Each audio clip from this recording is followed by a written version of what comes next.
So Chag Sameach. Just so you know the calendar of events for the next few hours, I'm going to say a few words of introduction. We're going to invite our panelists to come up and each speak. And just reviewing, Lori, you're going to go first, and then Graham, and then Orit Ramler, who tonight is being played by the part of Kevin Ginsburg. I'll explain more about that later. Ellen, Davis, Herb, and then Dan Schnitzer. And we will hear remarks from each of these wonderful people. And after each of them speak, I may take the prerogative, or Rabbi Posner may take the prerogative of asking a first question. And then I'm going to invite you to ask questions. When it comes time, I will remind you that questions come in the form of questions, and that questions should be curious and come from a place not of challenging. This is not a debate. It's not from a debate of challenging what someone says, but you can ask questions of curiosity. And that should take about an hour. And our hope is to go from 7:30 to 8:30. And then from 8:30 to 9 o'clock, we are going to break into smaller groups of 2 or 3 and hand to you some discussion questions to talk amongst ourselves. And at 9 o'clock, we will come back together for a quick Ma'ariv service to the evening service to bring in the holiday officially. And at about 9:15, we will break out the coffee and cheesecake. Okay, praise. I know you want the coffee now, but we didn't want people bringing the coffee into the sanctuary. Please understand. And then we will begin our evening of learning at 9:45. We have a session 9:45 to 10:45 with 4 different people teaching at once. And then a quick break, and then starting again from 11 to 12, and then 12 to 1, 1 to 2, 2 to 3, 3 to 4, 4 to 5. There is a sunrise service at 5 o'clock for all of you who want to make it. The Chavurah Minyan will be leading a sunrise minyan and receiving the Torah as the sun breaks over the hills or through the clouds or it rains, but we will be receiving the Torah early. And I will come back at 9 o'clock and lead our regular service for the festivals from 9 until 11:15. And if you want to participate by leading any of that, we need some people to sign up. So feel free to do so. Just come on over and we'll give you an aliyah and the whatnot. Okay? So that is setting the table as it were. Chag Sameach. There are certain books of the Bible that we read quickly because we think we already know what they mean. The book of Ruth is often one of those books. We tell ourselves it is a story about loyalty or conversion or kindness or perhaps a beautiful ancient romance. And it is all of those things. But this spring, as part of my doctoral studies in Hebrew literature with the Jewish Theological Seminary, I had the privilege of doing an independent study and spending several months studying the book of Ruth with Professor Ellen Davis, who is here tonight, of the Duke Divinity School and Religion Department. And one of the gifts of serious study is that it slows you down enough to hear things or see things that you didn't notice before. I did not know before this semester that in the Christian ordering of the Bible, and here I think they get something right, not that ours is wrong, but I think they get something right. The book of Ruth appears directly between the book of Judges and the first book of Samuel. And that placement is extraordinarily illuminating because the book of Judges fundamentally, if you want to understand the book of Judges, In one word, it's bad. Okay, it tells the story of the breakdown of Israelite society. Again and again in the book of Judges, people fail one another, violence increases, tribalism deepens, moral responsibility collapse. The book ends with what I think is the worst story in the entire Bible. I'm not going to tell it to you tonight, but you can go look it up for yourselves. And one of the bleakest lines in all of the Bible, quote, "In those days there was no king in Israel. Every person did what was right in their own eyes." And let's just say it wasn't so good. The rabbis hear echoes of that collapse in the opening words of Ruth itself. The book opens, "It happened in the days when the judges judged." The Hebrew is awkward enough that the rabbis reread it with, I think, some accuracy. They read it, "in the days of the judging of the judges." Not only were the people failing morally, even the leaders themselves were being judged, and nobody was accepting judgment. If this sounds familiar, I encourage you to make connections between modern society and the Bible on your own. The story opens with a famine, which in the biblical imagination is never merely meteorological, whatever.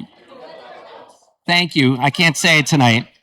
Famine is a sign in the Bible that something in society has gone wrong spiritually and ethically. Into that crisis, we are introduced to Elimelech, who is called an Ish.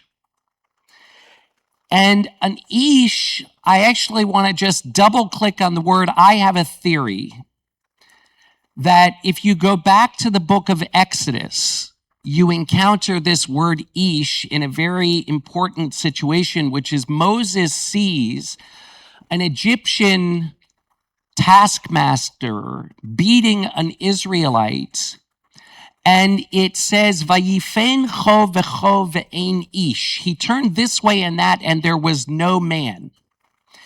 And I don't think that the Torah is telling you that Moses was seeing if anybody was spying on him and was he going to get caught. I think what the Torah means, and I think the rabbis intuited this, later in Pirkei Avot, they say, "B'makom she'ein anashim hishtadel liot ish." In a place where there are no people, try to be a man, right? I don't think they're being macho about it. What they mean is a man in their imagination is someone who steps forward in order to put an end to injustice. And Elimelech is called Ish. He's called a man, someone of substance and standing, who should step forward to put an end to injustice, who should help people who are suffering from the famine. And then the first thing that happens in the book of Ruth is he leaves. And he goes to Moab. And when you hear the word Moab, you should spit. In the Bible, going to Moab, to ancient readers, Deuteronomy 23, there are two nations, and it's not Egypt, two nations that were never allowed to marry with, the Moabites and the Ammonites. Until the 10th generation, they were the ultimate outsider nation, a people we were forbidden to marry because they failed to meet the Israelites with bread and water on our way out of Egypt. And so when Elimelech abandons Bethlehem during a famine and flees to Moab, the text wants us to hear it as a profound moral and spiritual failure. He leaves not only the community, but symbolically turns away from the covenantal responsibilities of Jewish life itself. Ruth is not merely a quaint, private story about a few private individuals making hard choices. It is a story in the mind of the Bible about the possibility of rebuilding a fractured society that's failing in its basic responsibilities. The ending of the book makes that unmistakably clear. Ruth concludes not with a romantic flourish, but with a genealogy leading to King David. In other words, the story moves from social collapse to the possibility of redemption, from the chaos of judges to the emergence of moral leadership, which means that the deeper question of Ruth is not simply, will Ruth find belonging as an individual person? The question it's asking is, how do human beings create the kind of society in which redemption becomes possible? And the answer that the book offers is profound and surprisingly intimate. We don't create redemption through power, not through grand ideology, but through human beings learning to take responsibility for one another through acts of chesed, what Ellen Davis beautifully defines as the generous ability to put the interests of another weaker party before one's own. The book of Ruth is in some ways a very quiet book. There are no miracles, no splitting of seas, no revelation at Sinai, no prophetic speeches. Instead, it is a book made almost entirely out of conversations, small decisions, silences, risks, acts of care, and moments of truly seeing another person. And perhaps because it is such a human book, it asks something deeply human of us as readers, not simply to analyze Ruth, but actually to listen to her. Ruth is a stranger. She is called over and over again Ruth the Moabite. The text does not allow us to forget that she enters Bethlehem as an outsider. She speaks differently. She comes from a different people. She carries a different history. And the moral test of the book becomes, can this community learn not merely to tolerate her presence, but to truly see her, to hear her, to make space for her humanity without demanding that she erase herself? And that question is not just ancient. Every community, including sacred communities, has insiders and outsiders. There are people who walk into synagogues and feel instantly fluent in the language and rhythms of Jewish life, and there are people who arrive carrying uncertainty, distance, wounds, loss, difference, and stories that are not immediately legible to everyone around them. Sometimes those outsiders are oblivious to others. Sometimes they are invisible. Sometimes they are obvious to others, and sometimes they are invisible. Sometimes a person can sit in the same sanctuary, and maybe this is you, for 20 years and still feel profoundly outside. And sometimes a person who appears completely inside to everyone else is quietly carrying loneliness or dislocation that nobody else sees. And that is part of why I wanted us to begin Shavuot this way tonight. Shavuot traditionally is a night of Torah study, and there is something profoundly Jewish about the idea that community is built through the shared act of paying attention. But perhaps tonight we might broaden our understanding of what Torah study can mean before we study texts, which we will do plenty of, I promise. We're going to study human beings. In a few moments, 6 members of our community are going to share stories about their journeys between insider and outsiderhood, moments when they felt welcomed or excluded, embraced or invisible, transformed, or uncertain. And I want to suggest that these stories are a sort of divine revelation. And listening carefully to these stories is a sacred act, an act of receiving Torah. Because Jewish community becomes holy precisely when we resist the temptation to flatten one another into categories, into memes that we see, avatars on the internet, and instead encounter one another as full human beings. The rabbis called Torah Torat Chaim, a Torah of life, not a Torah floating above human experience, but a Torah revealed within it. The book of Ruth teaches us that redemption does not arrive through spectacle. It emerges slowly, relationally, through human beings learning to care for one another across vulnerability and difference, making room for stories that we might otherwise overlook.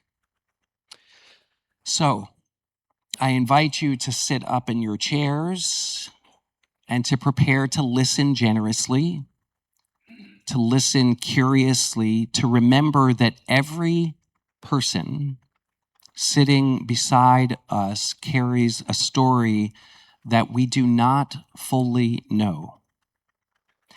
And perhaps if we learn to hear one another more deeply, we may also become the kind of community the book of Ruth imagines, a community where belonging is not the erasure of difference, but the courageous work of making space for one another in all our complexity. Chag Sameach. I now want to call forward Lori Covens and Graham Smokowski and Orit Ramler being played by you can start walking up, being played by Kevin Ginsberg. Orit could not be here tonight, but generously wrote something that Kevin will share with us. Ellen Davis, Herb Julie, and Dan Schnitzer, and you can take seats here. And I'm going to hand the microphone to Lori, who is going to begin. And there's water here for you if you see.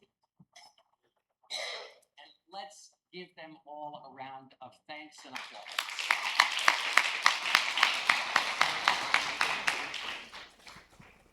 So this is a story about stepping over thresholds, about invitations and being ready to receive, which is a particularly good theme for Shavuot. I almost didn't answer the phone. It was 5 o'clock. I'm supposed to end my workday on Fridays at 4, so I have enough time to wind down and prepare for Shabbos. But like a lot of Fridays, I had found this Friday's workday particularly vortexy, and I had made it out of the office and gotten back to my car a couple minutes before 5. I was in the garage. So far, so good. I stopped to enjoy the view of the treetops and to listen to the carillon of the Duke Chapel for just a minute, just to breathe and pause before I got in the car to go home, and the phone rang. I didn't recognize the number, but it was local. So maybe one of my clinic colleagues who needed something before the weekend? I answered, hoping that it was not going to be a call that was going to pull me back into the swirl of the week. I really didn't want to go there. I really wanted to go home and get the table ready. So I said hello, and I got, "Hi, Lori, this is Rabbi Graber." So not work. He was calling to follow up on the email invitation he had sent out to us to speak to you all here tonight. And as someone who has had a 1 foot in and 1 foot out relationship with Jewish community since moving to Durham in 2009, I said, yes, of course, and put both feet all the way in. So this question of inside and outside in Jewish community has always been a ripe question for me, one that I've lived with for a really long time, and particularly in this last year. And there has not been a moment since that pre-Shabbos conversation with Rabbi Graber a few weeks ago that I have not been looking at and thinking about this question to the point that I put the finishing touches on what I'm sharing with you right now as I was walking out of the house to come here. I'm sorry I didn't get it to you on Sunday, Rabbi Graber. So insider, outsider, I don't think there's any one way to define those terms. Jewish text says that every Jewish neshama stood at Sinai to receive Torah to make our covenant with God and each other. Midrash Tanchuma says each and every person heard according to their ability, and the Hebrew word used was koach, right? According to their strength. The old ones according to their ability, the youths according to their ability, the children, the small ones, the babies, the infants according to their ability, and even Moshe according to his ability. The Mishnah goes on to say, Rabbi Yossi ben Rav Hanina said, if you are surprised about this, learn from manna. Knowing that in Parshas Shemot, manna is described, for it came down for each and every one only according to their need. In other words, it tasted a little bit different for each person according to what would satisfy and nourish them. So as I've been preparing for this panel and for this Shavuot, getting ready to stand and receive with all of you, I've been listening out for my answers to these questions of inside and outside. Now, my attendance at Bethel has almost always been spotty.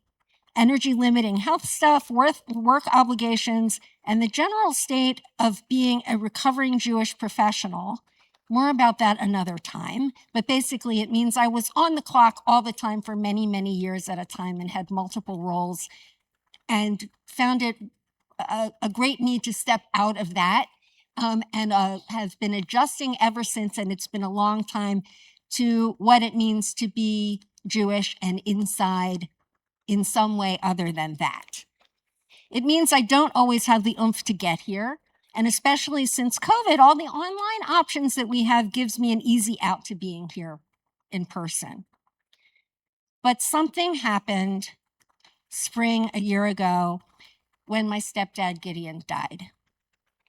I spoke with Rabbi Posner on the day that my mom called to tell me to come home to Baltimore as Gideon's death was imminent. Rabbi Posner and I talked about options for Kaddish and Shiva. I would spend Shiva in Baltimore with my family, but Rabbi Posner wanted to make sure we talked about how Bethel could support me and honor Gideon too. So the family set Shiva in Baltimore, but we sent a Zoom link out to all of you at Bethel through the regular announcements. And so there were Bethelians in the room with us on the screen. When I came back, the community of caring arranged for meal delivery, so I did not have to figure out shopping and cooking and cleaning up after myself in the week that I was trying to get back to regular life alongside my grief right after Shiva. The day after I got back from Baltimore was an Eat, Pray, Schmooze Kabbalat Shabbat, and it was my first chance to say Kaddish here at Bethel, and I wept, and I was seen and held by friends. At the end of Shloshim, the Wednesday minyan gave me a chance to talk about Gidi. Rabbi Posner chanted Al Malei Rachamim, and we had a meal of condolence after minyan. I know that burying the dead is the highest mitzvah because it can't be repaid by the recipient.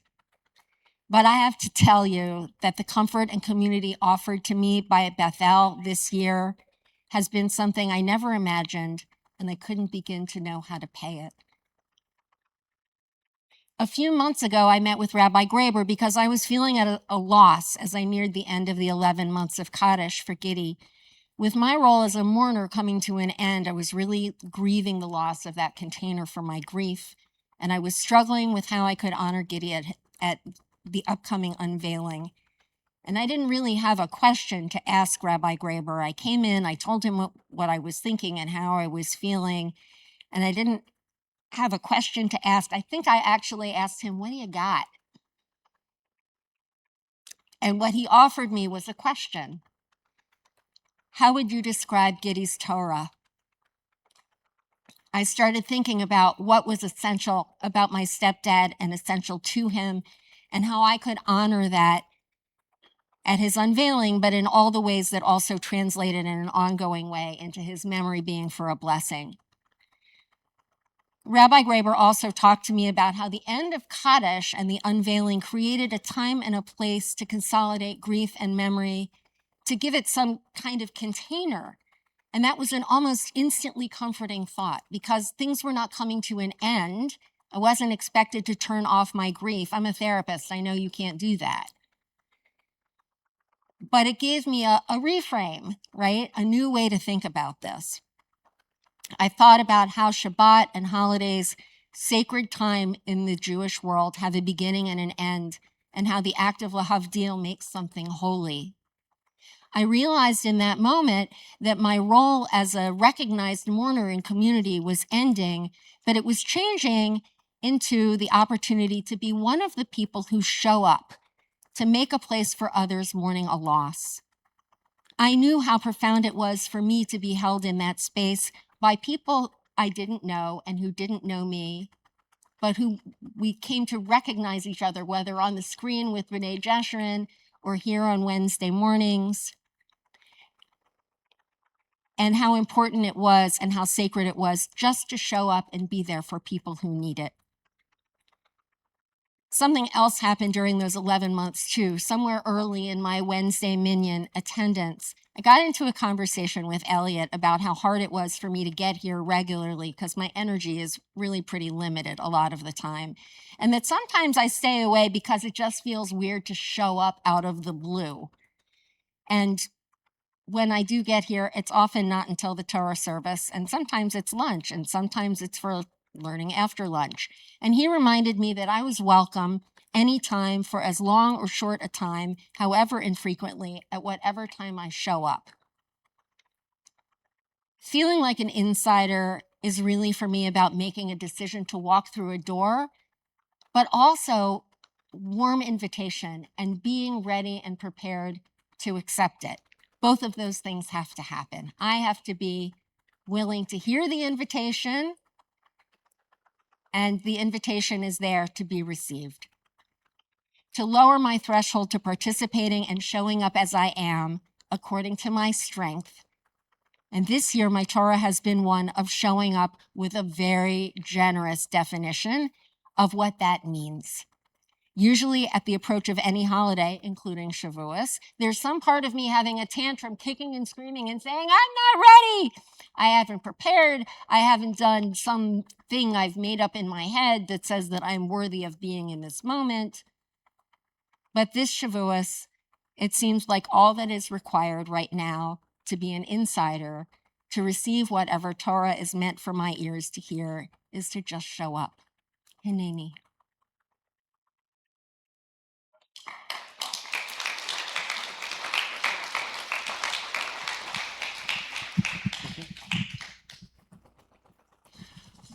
All right, my turn. And I will give the disclaimer that I give, I think, anytime I speak in front of people, which is I'm very much not a front of the room type of person. So, yeah. All right, that's what I'm doing. I'm Graham Smokowski. And yeah, I guess I don't even know how long I've been coming to Bethel now. Probably 7, 8 years, somewhere in that range.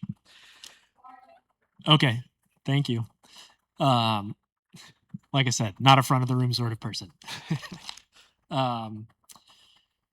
So yeah, I guess framing for my story also starts with the invitation from Rabbi Graber to speak here. Yeah, the email came sort of unexpectedly. I struggled for a while after I received it to decide whether I wanted to participate, and then when I told him that I would, to sort of organize my thoughts about what I would say about how I don't know, experience being a member of the Bethel community. So yeah, as I sort of read back through his email inviting me to be a part of this event, I realized that sort of my reaction to the email, the way I felt upon reading it, reflected the way that I feel generally about how I am received as a non-Jewish member of the Bethel community, and sort of, reflected my own feelings about my place here within the community. So I do feel welcomed. I feel included. I feel valued. It's hard not to when you get an email from the rabbi inviting you to speak at a holiday event. That's um, yeah. There's always this sort of undercurrent of questioning, discomfort. Like, did he really send that email to the right guy? Do I feel like it's my place to be here sharing my story? But yeah, so I guess the background about how I arrived here. So I've been connected to Jewish community in some way or another for over half of my life now. Basically, since I met my wife when I was 17, and she let me know very early on that if we ever made it to the point where we got married, we were building life together, that it was very important to her to raise Jewish children. And I knew pretty early on that that's where I wanted to end up. So I figured, I better dive in, sort of start imagining some sort of a Jewish or Jewish adjacent life for myself. And yeah, so, Jewish community has been a consistent part of my life since then. I think it was maybe right after we finished college, but started joining Jess for high holiday services, started celebrating holidays with her family. I also just sort of lived in fairly Jewish social environments. We met at WashU. We lived in Brooklyn. I worked for a Hasidic Jewish nonprofit in Brooklyn. So I got in the mix. So anyway, yeah, I've had this connection to Jewish community for quite some time now, but for most of that time, it was very much, I guess, Hasidic nonprofit days aside, on the fringes of Jewish community, and I felt very clearly an outsider, right? I'm connected, but I'm not Jewish. I'm not, truly a part of the community in that way. And honestly, that was a place where I felt pretty comfortable, I think. I you know I enjoyed experiencing new things. You know, I don't know, learning about Jewish culture, Jewish practice, Jewish ritual, all those things. Um, and so, yeah, moving to Durham and becoming part of the Bethel community, sort of, slowly at first, and then more deeply once our kids started coming to Talmud Torah, it really has deepened that connection that I feel to Judaism and to Jewish community in many ways. But by the same token, it has also sort of I don't know, heightened that feeling of being an outsider or made it less comfortable in some ways. So, before I was a member of Bethel, before I was, really in the thick of raising a Jewish family, it was easier to sort of just appreciate Judaism from more of a distance, if that's the right word, to be sort of an observer, an appreciator of Judaism. But that's, a very different experience from being a participating member of this Jewish community as a non-Jew. So yeah, I don't know exactly how to fully describe that experience. I do feel a part of the Bethel community. I enjoy coming to services on Shabbat.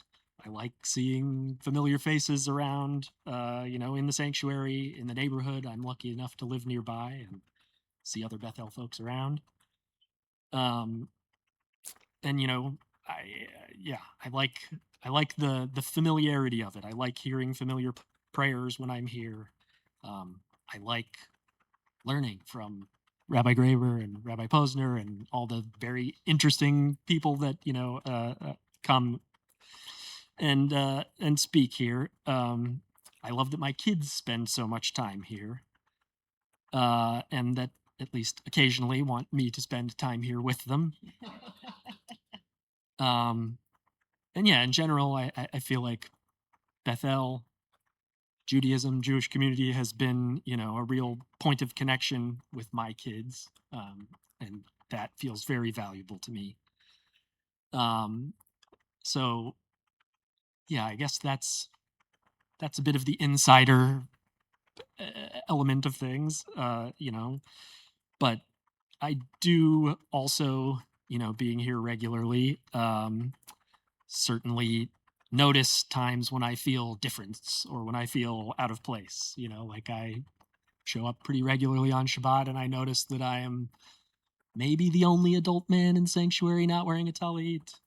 Um, you know, there have been a few times where, people know I live in the neighborhood. I've gotten texts saying, "Oh, we're one short of a minion for Kaddish. Like, can anybody come help out?" And I can't. I'm a member of the community, but in that instance, I have to say, no, I don't.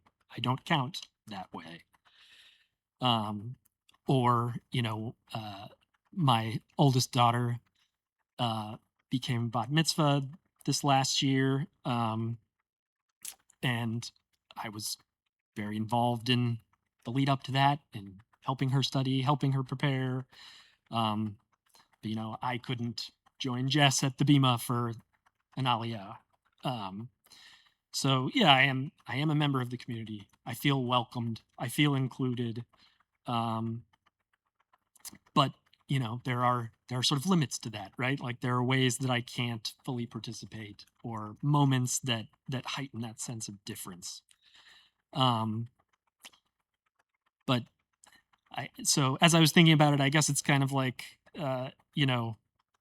the the paradox of Bethel being a welcoming place, including me, a non-Jew, in the community, the way that Bethel has. In a way, I feel like that's what makes those moments where I sort of uh, bump up against the limits of my ability to participate or can't really fully be a member of the community. I feel them more intensely um, because it is a welcoming place, a place that I want to be a part of. So yeah, it's I do feel like I belong in many ways, but it's not always a comfortable fit. I do feel connected to people here. I feel connected to the practice, but it never fully feels like my thing. So yeah, I guess I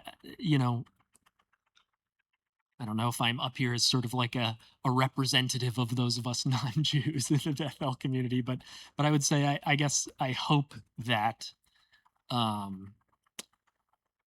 that other people in my position feel that same way, feel included enough that it feels unusual or uncomfortable when they encounter those moments that they can't fully be included or fully participate. Yeah.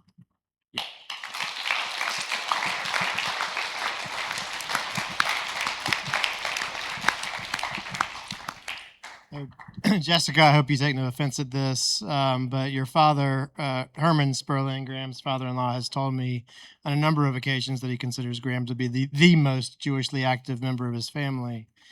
I am going to be reading something that Orit Ramler wrote over the last couple of years. A number of members have contacted me to discuss concerns or sometimes upsets. Sometimes we're too political. Sometimes we're not political enough. Sometimes we're too focused on Israel. Sometimes we're not focused on Israel enough.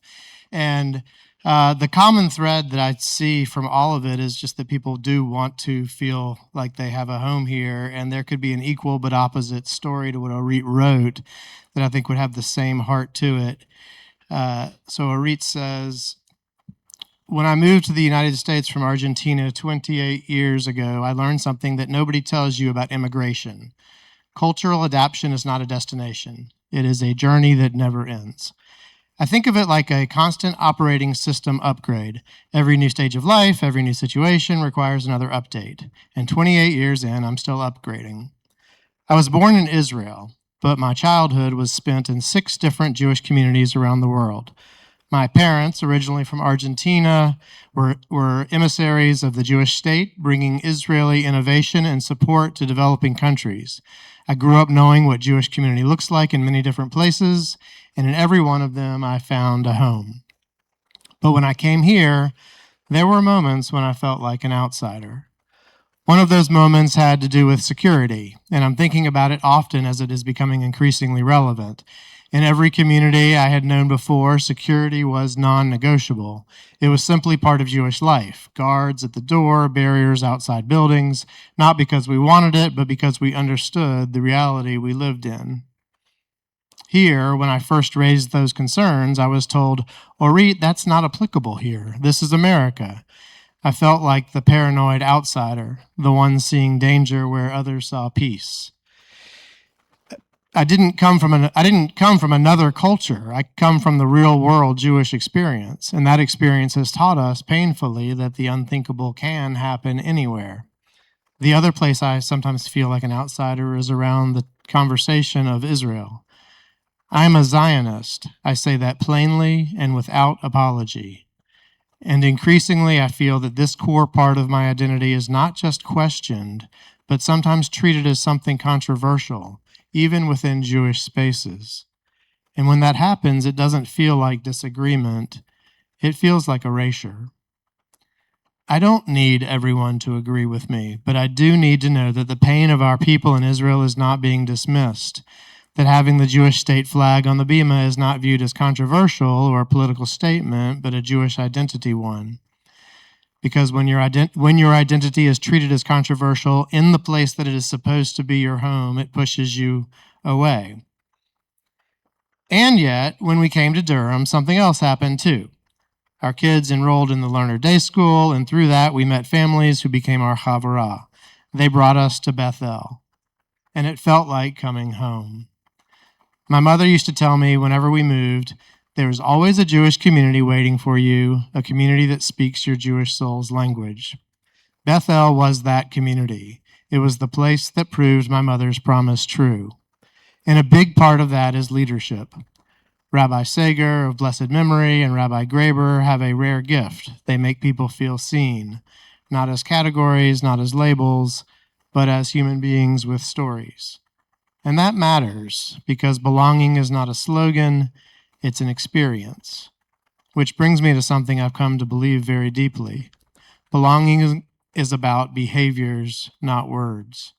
We can say everyone is welcome 1,000 times, but if someone brings their full self into the room, their history, their pain, their identity, and is met with silence or correction or the suggestion that they tone it down, then we are not truly welcoming, we are performing. A real community doesn't ask people to leave parts of themselves at the door.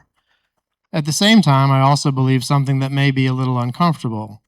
A community cannot be everything for everyone, and that's okay.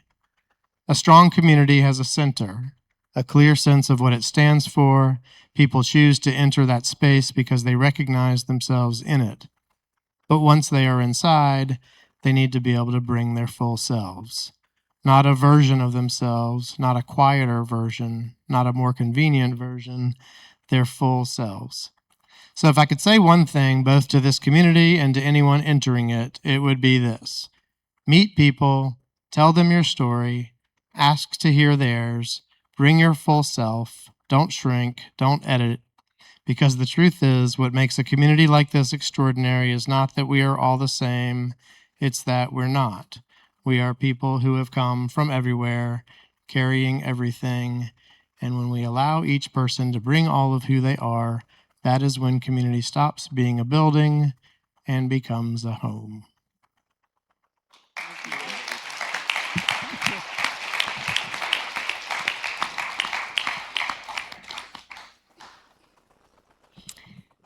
I'm Ellen Davis, and for those who do not know me, I'm not a member of this congregation.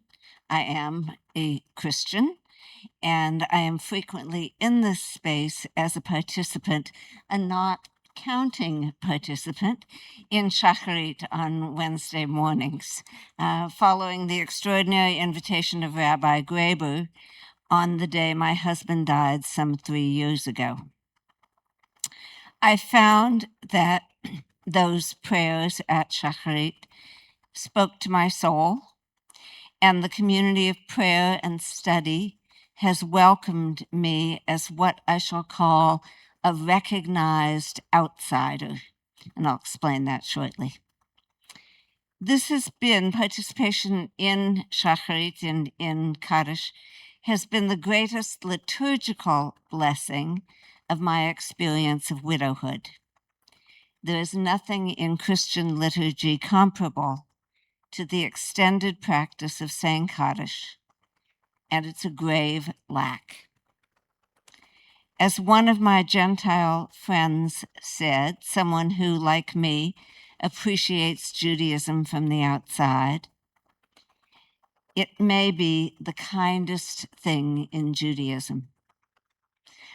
I have no authority to compare it to other Jewish forms of kindness, what the biblical writers would call chesed, but it's a big act of chesed. Over these 3 years, I've come to have a real sense of belonging to this community, belonging precisely as a recognized outsider, a recognized other, who will remain so and is valued in that status. It is the book of Ruth that gives me language for that status. It comes at the point in the narrative when Ruth, newly arrived in Bethlehem as a migrant farm worker, receives generous treatment from the landowner Boaz. He ensures that she has sufficient food and water and is protected from sexual predation by the young men working in the fields. Evidently, this was a thing in Iron Age Israel. Ruth is clearly flabbergasted, and she bows down low and says to Boaz, "Madua matzati chen b'einecha lahakircheni, ve'anochi nochreach." Why have I found favor in your eyes, namely to recognize me, I being an unrecognizable, a foreigner, but nochrea literally would be an unrecognizable. Ruth is, from an Israelite perspective, as Rabbi Graber has said, a foreigner of the very worst sort. A Moabite, the ultimate other. Generations before, her people refused food and water to the Israelites, traversing their territory on the way to a land flowing with milk and honey.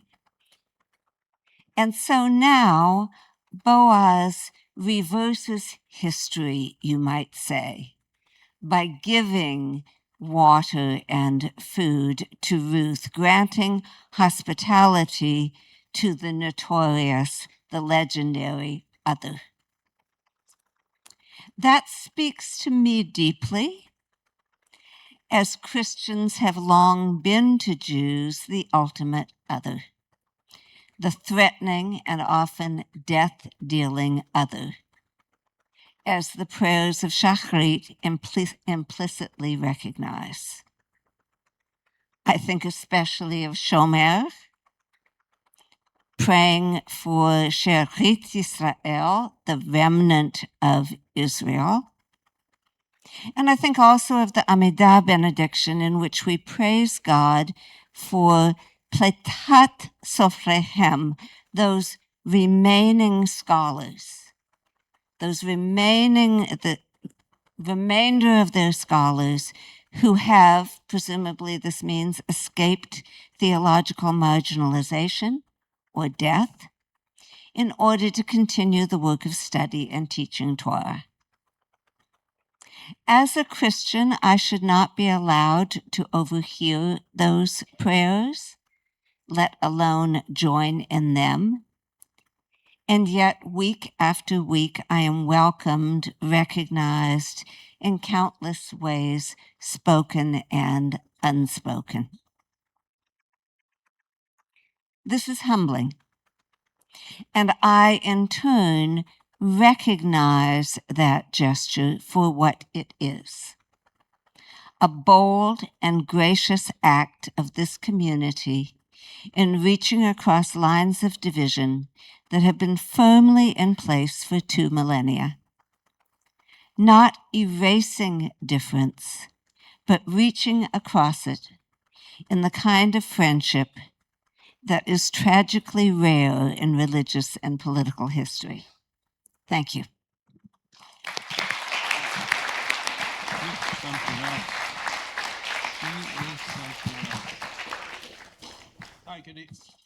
Hi, good evening. My name's Herb Julie. I'm the guy who chases after you on Saturday mornings. Anyhow, more about that later, perhaps.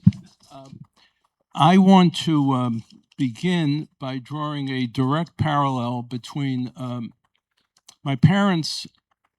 When I speak to very young people, particularly if they have no knowledge of the Holocaust or geography, Europe, where's that, what's that? I just refer to my parents as they were immigrants, and they came here in 1947. But in fact, my parents were refugees, which is a little different than being an immigrant, as you know.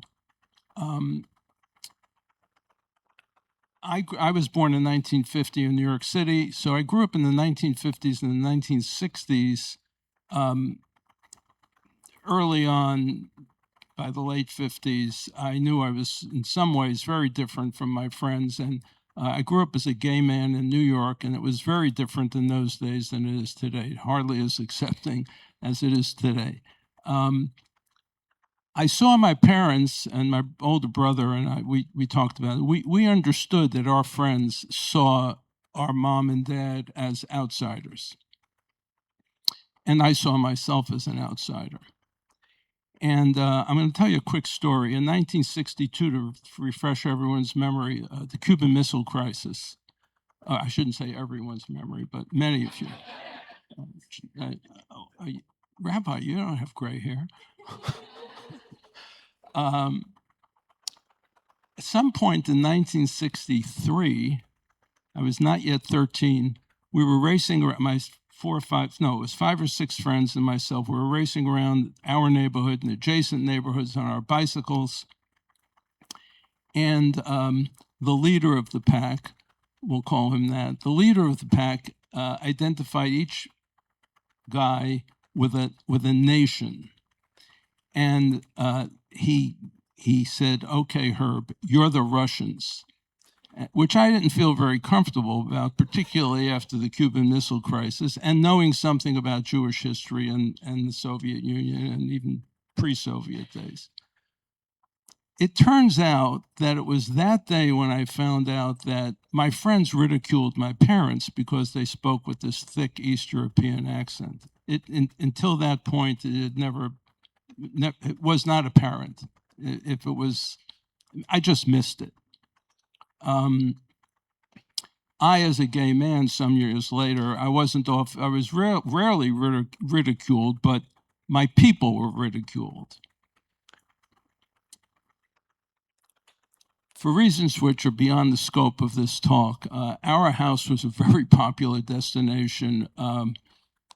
My friends, my brother's friends, non-friends, a lot of people came to our house to eat.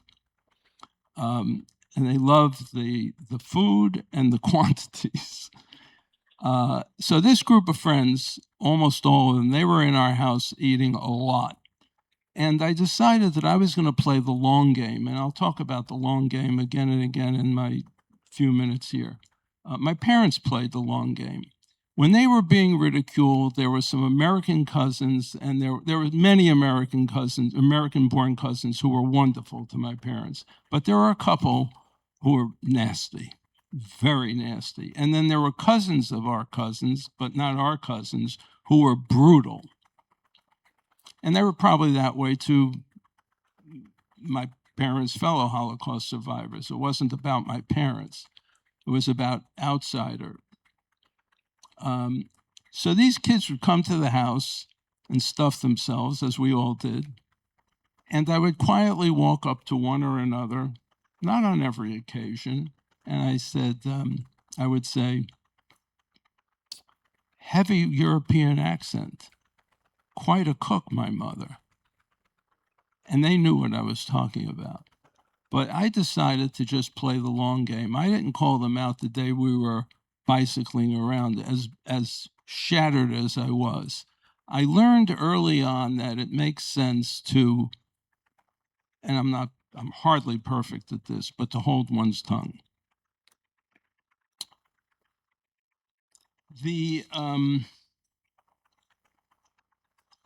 Fast forward to, I was 28 when I walked into the Gay and Lesbian Synagogue in New York, which is now a major institution. It wasn't quite that way in 1978. And among other things, I met a man who became a long-term partner. I became very active on the board, and in other ways, I brought the synagogue into the larger lesbian and gay community in New York, which until that point, it was just a niche player. It was just dedicated only to things Jewish and Judaism, which is fine, but I thought there was a larger world worth connecting with. But as the years went by and I became more active, or very active, in the HIV/AIDS community, I realized that, and I didn't say this at the synagogue, I remained a member and I davened there, but it was then, as we moved through the 80s, that I realized this outsider-insider status. I no longer had a need to associate myself with strictly lesbian and gay entities and organizations. And I preach this to this day. We're at a point where it's not beneficial to, in my opinion, it's not beneficial to think of oneself, again, members of our community, as outsiders. It's all about integration. We talk about racial integration. We talk about integration in many other areas of our lives. I just don't see the need and the purpose in many instances for a standalone lesbian and gay entity. There are a lot of people who disagree with me, and that's fine. Thank you, Dan. I want to talk about Bethel, my experience at Bethel, and this is when I wrote this, I wrote, this is going to sound hokey. I walked in on a Shabbat morning. Those of you who know me know I'm always early. I show up to everything early. I walked in on a Shabbat morning, and Libby was, I never knew, and I still to this day haven't asked her if she was an official greeter or she just was a greeter. And Libby greeted me. And she didn't recognize me, and she asked me the appropriate question. I said, yes, first time here. And then I picked up a Siddur, and I wanted to flip through the Siddur. Then she came running over to me 10 minutes later, and she said, the rabbi just walked in. I want to introduce you to the rabbi. And I said, I don't need to be introduced to the rabbi. He has many other people he needs to speak to and see. He doesn't know me, and she wasn't having any of it. For those of you who know Libby, she's half my height, and she dragged me over the Rabbi Graber. And we had, I don't know if it was 2 minutes or 4 minutes or whatever. It was a terrific conversation. It was very engaging, as you all know. I was I couldn't have felt better. Services began. I sat down in the rear of the sanctuary. I don't think I spoke to anyone. I enjoyed the service. I walked out of the, this was 2 weeks, this was 2 Shabbats before Rosh Hashanah. I walked out of the building and I said, okay, this is it. I'm joining this synagogue. This is home. And I felt like an insider that afternoon. And I took a long walk, an hour and a half walk, to just make sure that my head was screwed on straight. And I decided it was, and some of you may disagree with that as well. But let me say something about this insider outsider. It's a great theme, particularly, obviously, Shavuot, the book of Ruth. But I want to talk about belonging. So I'm not going to call anyone out, but I'll speak for myself. I might not appreciate every devar. I might not appreciate every committee meeting I attended. I might not appreciate what you've said to me at Kiddush, at lunch. So what? You don't like it? Do better. Go to a different committee. Listen to 3 more devars. Go to a slowdown minyan. Just belong. No one's going to lay out a red carpet for you. I'm looking at a young man who joined the synagogue a year ago, and he showed up to sling pizza with us this past fall. And then he was recruited to work on the 102 person second community second Seder here this past Pesach. Belong. Just get off your fanny and do something. It's not about fetching, it's about doing. Think about a verb. What's a verb? Take an action. So I love the theme, but I want to focus on belonging. And I'm going to close with this.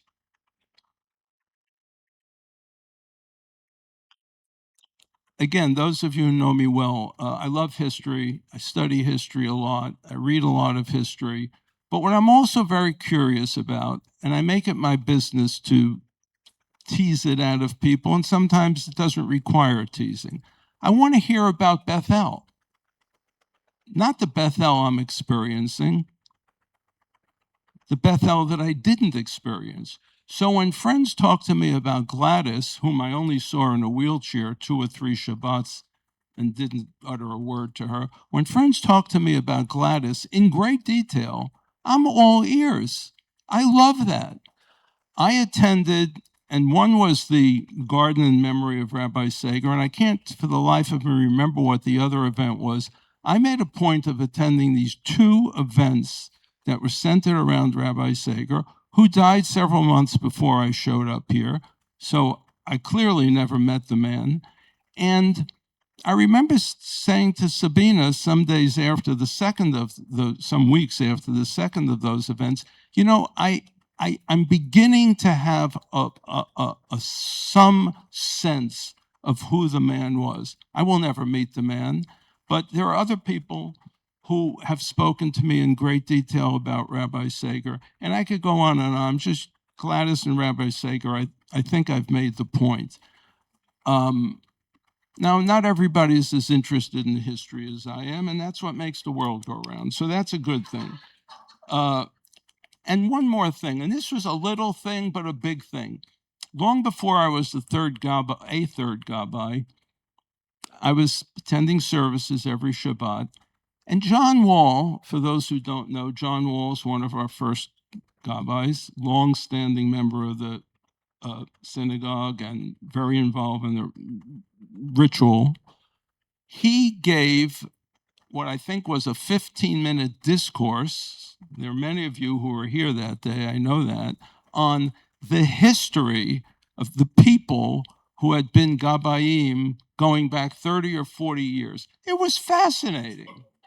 I mean, I ate it up. It was like, I felt like, all right, well, I don't have to read that book. I just heard it. Yeah. So if there's any takeaway that I would, if I can encourage you to do something in terms of whatever you're feeling, you think you're the biggest insider in the institution, God bless you, right? If you think you're an outsider, well, get off your fanny. Just belong. Work at belonging. Thank you.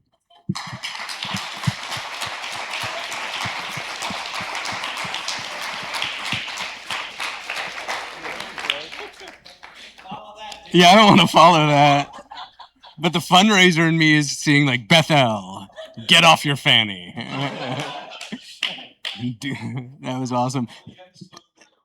That's right. That's right. No, this is perfect because everyone else here had like nice notes and everything. I've got like 4 things jotted down. Not because I didn't take it seriously, but I'm like a perennial outsider. Is how I feel on things. So this kind of fits in nicely. Like everyone spoke so beautifully and personally. I'm gonna just ramble for a couple minutes. And I'll start with why. Like, because I have to go. I play in a hockey league, an ice hockey league, which I don't say for the applause, though I appreciate them. And wish I'm Dan Schnitzer, right winger for Mid Ice Crisis in the Hillsborough Sportsplex D League. But like that actually is a great way to start because like I'm an underweight Jewish kid who hadn't skated in 35 years playing with like 6'2" goys who know how to play hockey, whose last names are like Gustafson and stuff. So I work for Red Hat, a technology company. I've seen part of one Star Wars and I don't really like it at all. Like I don't fit in. Like I'm an outsider everywhere I go. They've got like the Lego figures and they're talking about stuff. I'm like, I don't know, right? I'm an environmentalist. I run the environmental program there. So like I'm outside and they're surrounded by circuit boards. Like perennially, I don't like, I feel like an outsider. And actually when someone recently mentioned me with the annual meeting that just came up, coronating Tobin in and moving Kevin over to the past president position, which conveniently left me on a very welcomed outside of the next executive committee phone call. They said, like, are you excited to be, kind of on the outside of that stuff now, like not seeing how the kosher sausage is made anymore? And I said, well, I'm still obviously going to show up and be involved. And in fact, there's this thing on Shavuot evening, and I don't want to do it. And they're like, why? And I'm like, because it's about being an insider and an outsider. And they're like, oh, yeah, and like you were such an insider and like it feels weird. I'm like, no, because I still feel like a complete outsider and I don't know how to talk about being an insider. Which of course then got me thinking about all this. So when we moved here from Chicago, my wife and I, we didn't have kids, but I grew up in DC, also went to WashU, go Bears. That's right, Division III. And it was super easy to be Jewish in all these places. I went to Jewish day school for 13 years. It was always just super easy to be Jewish. You're surrounded by Jews all the time. I never was part of a youth group because just hanging out with my friends was a youth group meeting. In Chicago, we literally lived walking distance from an Orthodox conservative and Reformed synagogue. And so moving here was very, very, very different. And we knew we had to very actively choose what our Jewish life was going to be. There's only Jewish day school up until 5th grade. So we had to figure out, like the meaningful part of my Judaism came much later, came in high school. So we had to figure out kind of how to make that work. And so we, on one of our trips here to see if we wanted to move here, we visited a bunch of synagogues, had a great time at Bethel, generally loved Durham, and felt like, okay, this is our home, not because of some great experience, but like because of proximity. Growing up, so I grew up in DC and went to the huge conservative synagogue there that really feels more like, not a knock on anyone, but like feels more like a production, a who's who. There's 4 services going on and not in kind of the beautiful way we have it here. There were thousands. I think Rosh Hashanah services had like 2,500 people, 3,000 people there. Massive, massive things going on. And senators and all those folks. So like, it wasn't just like some security guards. It was Secret Service. It was who knows what these folks were, but they didn't look so friendly. And so services weren't like a great thing for me. Right. And like, that's what I really thought as a grown up, like a successful grown up, like with children and a job. I really, if you would have asked me 10 years ago, what is synagogue? I would say it's 90 to 95% services, which has a whole part in it that is called the repetition. So literally you just say the same thing you just said before that you have to say multiple times throughout the day. It just didn't resonate with me. Like it wasn't my thing at all. Actually, my favorite high holidays at Bethel were during COVID. When it was very meaningful. Like I listened to the service in my ear pods while cleaning up my garden, and it actually felt like that to me was like spiritual and religious. And like I got the community, and I heard Eric's voice and Rabbi's voice, and but like that was great for me because what would happen is I'd sit at services and like I'd flash back to being a child again and being like, this is taking so long, and like I'm uncomfortable, and the chair is uncomfortable. These are great chairs, thank you, Nathan, and Furniture Lab. But like I still have those visceral reactions, and I'm thinking like, okay, I can deal with Judaism, having the salt with the challah, crushing the glass. Like we always have to bring in a little bit of that sadness, that negativity, and like I think that's healthy. I think that's like a beautiful thing, actually. But like being really unhappy and uncomfortable for an hour, 2 hours, 3 hours, like while services are going on, and like resenting being there, didn't feel like a Judaism that I wanted. Like, and I'm pretty sure that's not what Judaism, whatever that means, wants from me, is to be uncomfortable and unhappy and upset. And it got a lot more complicated, when my kids came around and like we had to set the example for them and wanted them to become comfortable and knew they wouldn't get this in middle school and high school at the intensity that my wife and I both got it. So like I was kind of forced to figure out how to make it work. And then I got a call from Laura Flicker, who said, this was shortly after we moved here. I'm like, oh, here comes like the synagogue push. And it was not that at all. It was, we just got a building survey done and heard you work in kind of the facilities world and would love, in the environmental world, would love to hear what you think about it, what some opportunities are. I was like, oh, cool. Like, you don't know me, but you've heard that about me and you're kind of seeing me as a person, something that was mentioned earlier. And then like a few months later, I met up with Drew Langsam because I forgot who it was, but asked us if we could replace a fan in the old bathroom that was right by the coat room in the old building.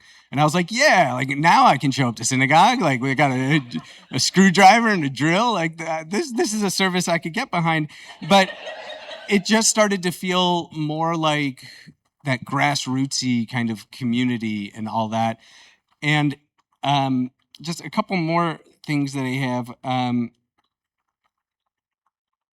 Well, really, just one thing now that I look at my very short list. I'm glad I made this list. What I realized about being here, because I don't know that I'd be at this point if I were still in Chicago or somewhere else larger. Serving on the board and serving in a leadership role at the synagogue for me was an amazing and remarkable experience. And in large part because I really I always, like I said, kind of just feel like an outsider. And I'm not like a super extroverted person. But I got such an opportunity to meet people and to talk to people and experience people that ordinarily I wouldn't, not because they're a bad person or I'm a bad person, but like I'm just not going to go up and like just start talking to someone who who visually or in any way is like outside of my like immediate demographic, right? And then like, I mean, Herb and I, how many times have we had lunch together? And I look around and like every week I come in and I see different people that have become really special and meaningful in my life. People who showed up to my son's bris 11 years ago. People who showed up to my father's Shiva service and to say Kaddish just in the past couple months. And so what I realized it is from what inside and outside is for me is actually, I feel maybe a little bit different, but very similar to what some of the others have said, which is, I think, Laura, you might have said it in a way that resonated most, is I always thought inside and outside was like how you feel, right? Like, do I feel like I belong? Do I not feel like I belong? But I guess, Herb, you were alluding to this as well. In this community, I chose to be an insider instead of saying, what does it feel? I wonder what it feels like to be an insider. I said, you know what? Why don't I get in the middle of this mix and see what it's like and see what I can do? If I want to control my Judaism, right? Like in Chicago, they could have said, you know what, that you don't like what's going on here, go to that service. But here I was like, you know what? I want to be in control of my own destiny and what it looks like for my community and my family. I want to build it. So yeah, I got off my fanny and I showed up and I said, you know what? I'm here. I'm an insider. And you're welcome to vote no, but you guys still have to show up at the annual meeting, and anyone who's showing up at the annual meeting is going to vote yes. So, so I said, I'm going to shove myself in the middle of this mess, in the middle of this thing, and I'm going to learn the history and accept all that it is, but also gear and push it towards where I want it to go and where I think it needs to go. And in doing so, I feel like I belong here very, very much. I see faces that I know all the time. I'm here just about every Saturday. And I still literally sit around the outside because that's kind of where I still feel like I belong and I feel very comfortable there. Thank you.